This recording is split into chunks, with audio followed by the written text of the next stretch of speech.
السلام علیکم ورحمۃ اللہ وبرکاتہ۔ ایک کہانی جس کی ماں راضی، اس کے لیے جنت کے دروازے کھلے ہیں۔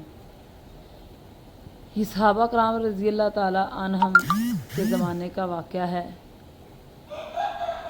ایک نوجوان علقمہ بیمار ہوا، موت قریب آئی تو کلمہ پڑھنے کی کوشش کرتا رہا، مگر زبان پر کلمہ نہ آیا۔ صحابہ نے رسول اللہ صلی اللہ علیہ وآلہ وسلم کو خبر دی۔ آپ صلی اللہ علیہ وآلہ وسلم اس کے گھر تشریف لے آئے اور پوچھا، اس کے ماں باپ زندہ ہیں؟ لوگوں نے کہا، یا رسول اللہ صلی اللہ علیہ وآلہ وسلم، اس کی ماں زندہ ہے مگر وہ اس سے ناراض ہے۔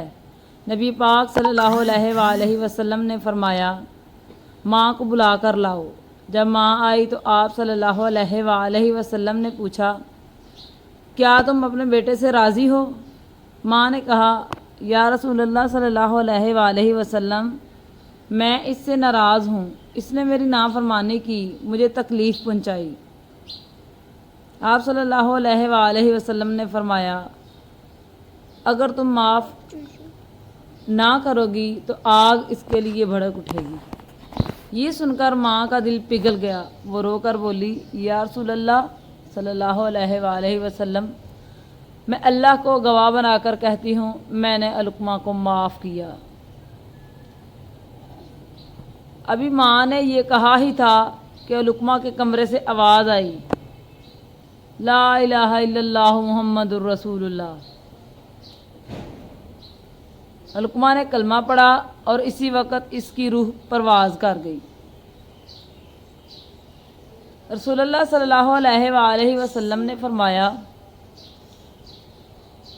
اللہ اور اس کے رسول کے نزدیک ماں کی رضا سب سے بڑی ہے۔ جس کی ماں اس سے راضی، اس کے لیے جنت کے دروازے کھلے ہیں۔ سبحان اللہ۔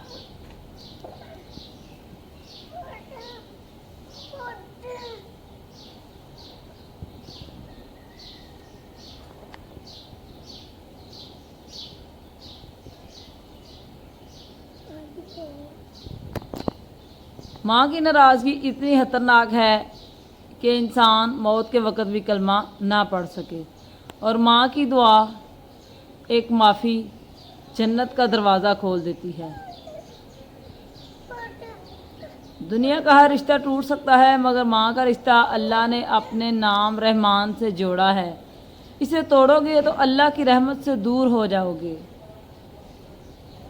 آج ہی جاؤ، ماں کے پاؤں چھو لو، معافی مانگ لو، اگر ماں دنیا میں نہیں تو قبر پر جاؤ اور دعا کرو۔